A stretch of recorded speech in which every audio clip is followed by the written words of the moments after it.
Good morning, guys. Okay. Um, let's preface this by saying I'm 40. I know most of my audience skew towards male who are middle age, 35 stuff. And some of that happens to be Disney or Nickelodeon or other Hanna-Barbera even.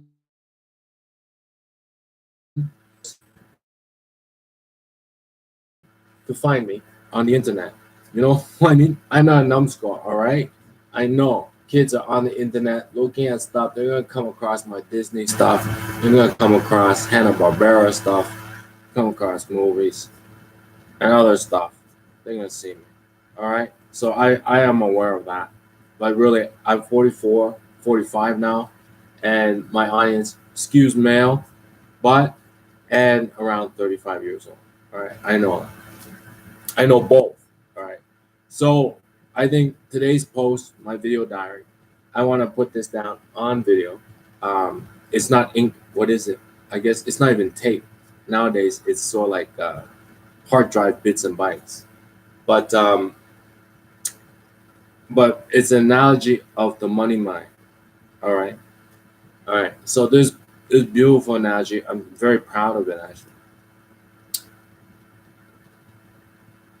The way the difference in the way people think about money also um, is in a bank, right? Those same differences are in a bank, like a big one, a big bank, a big bank with like a credit card business, with a savings and loans, and with like a hedge fund. You know, you know those types of banks so big. They got a hedge fund, they got savings and loans, and then they got a credit card business. All right, and how people think about money outside of the bank is same as how people think about money inside the bank. So it depends on which section of the bank you work in. You work in a hedge fund, you're gonna be like those slick guys with the stiff collars, the sharks, whatever, right? Whatever, sharks, whatever. You know what I mean? And then the fast talking traders, right?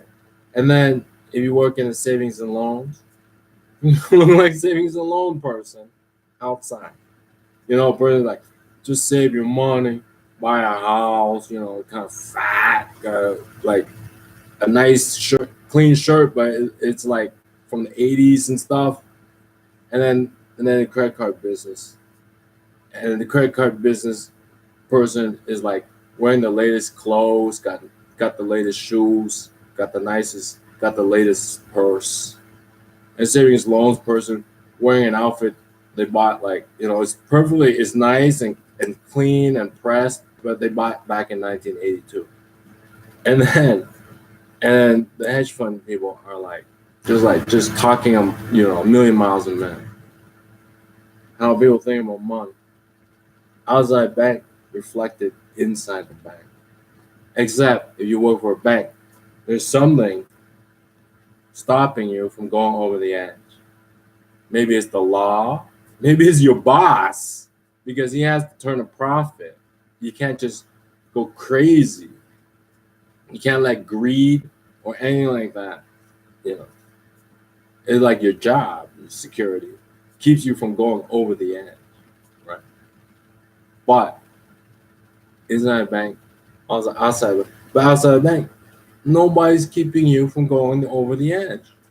You can put all your eggs in one basket, maybe. That's worst case scenario. So money mind mirrors what's going on inside the bank. Except inside the bank, they got brakes on.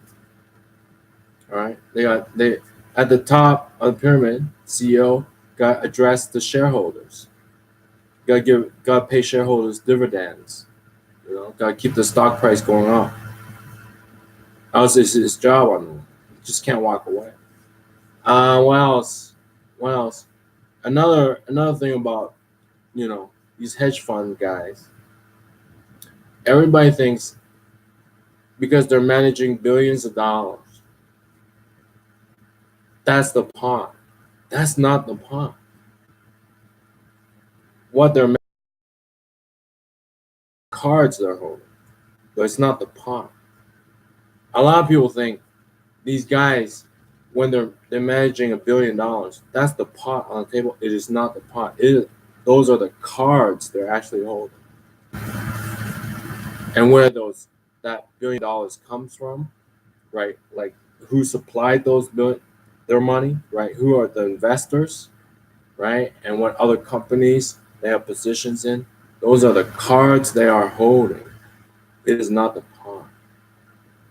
So if you try to follow their game, like when they double down and you also double down, you will lose because the cards they're holding, the people who are backing them, or their positions in other companies, you do not have. You cannot replicate that. Which is to say, the relationships they have, you cannot replicate that. You will lose. If they double down, you will lose because they have relationships you have no idea about. Their positions in other companies. They're the people who, these funds, they don't just go to, where do you think they get the money from? Investors. Their relationships with certain investors, you do not have. So if you were to copycat them, you would lose. They're broadcasting their intentions on like CNBC, CNN, money shows because they're transparent. They're saying, we will invest in this sector of the economy with our billions. They're transparent. And we will double down our bet on this sector of the economy because they're transparent to the Security Exchange Commission, to the laws and other countries and other, the economy, general public. They're transparent. But you copycat them, you might lose. Because the investors they have a relationship with, also their investments in other companies are the relationships they have you do not have. Never copycat. I hope you guys aren't chumps. See you guys later.